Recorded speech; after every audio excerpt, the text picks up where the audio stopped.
ஒவ்வொரு இன்ச்சான ஒரு டீட்டெயில்ஸ் நீங்கள் எனக்கு கற்றுக் கொடுத்தீங்க. Yes, it is a new platform. எனக்கும் இது ஒரு நியூ பிளாட்ஃபார்ம். ஆனால் நீங்களும் இதில் ஒரு நியூன்றது அவ்வளோ ஈஸியாக என்னால் கண்டுபிடிக்க முடியல. ஏன்னா நான் என்ன பண்ணுன்றது என்னை விட பர்ஃபெக்டாக நீங்கள் வந்து எனக்கு நடிச்சு கற்றுக் கொடுத்தீங்க.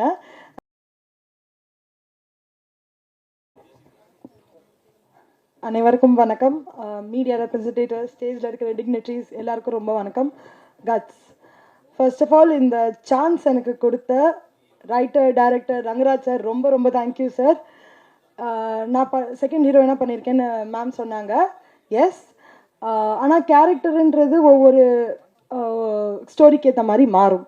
ஸோ இதில் எனக்கு கொடுத்த கேரக்டர் என்னை பொறுத்த வரைக்கும் ரொம்ப ஒரு டிஃபிகல்ட்டாக நான் எஸ்டாப்ளிஷ் பண்ணியிருக்கிற ஒரு character. I was very blank. நான் உள்ளே போனப்போ அதுக்கான ஃபுல் சப்போர்ட் கொடுத்து எப்படி பண்ணும், என்ன பண்ணும், ஹவு ஷுட் ஐ போட்டு இந்த கேரக்டர் எல்லாமே எனக்கு கற்றுக் கொடுத்த ரங்கராஜ் சார் ரொம்ப ரொம்ப தேங்க்யூ சார். ஒவ்வொரு இன்ச்சான ஒரு டீட்டெயில்ஸ் நீங்கள் எனக்கு கற்றுக் கொடுத்தீங்க. Yes, it is a new platform. எனக்கும் இது ஒரு நியூ பிளாட்ஃபார்ம். ஆனால் நீங்களும் இதில் ஒரு நியூன்றது அவ்வளோ ஈஸியாக என்னால் கண்டுபிடிக்க முடியல. ஏன்னா நான் என்ன பண்ணுன்றது என்னை விட பர்ஃபெக்டாக நீங்கள் வந்து எனக்கு நடிச்சு கற்றுக் கொடுத்தீங்க. அண்ட் அதான், and I just want to say thank you so much for the opportunity. Everyone, all the dignitaries என்னை மென்ஷன் பண்ணதுக்கும், all the media representatives every ஒனுக்கு ரொம்ப மென்ஷன் பண்ணதுக்கும் ரொம்ப தேங்க்யூ. கட்ஸ் படத்துக்கு உங்கள் சப்போர்ட் கண்டிப்பாக வேணும். ப்ளீஸ் உங்கள் சப்போர்ட்டை கொடுங்க. Thank you so much.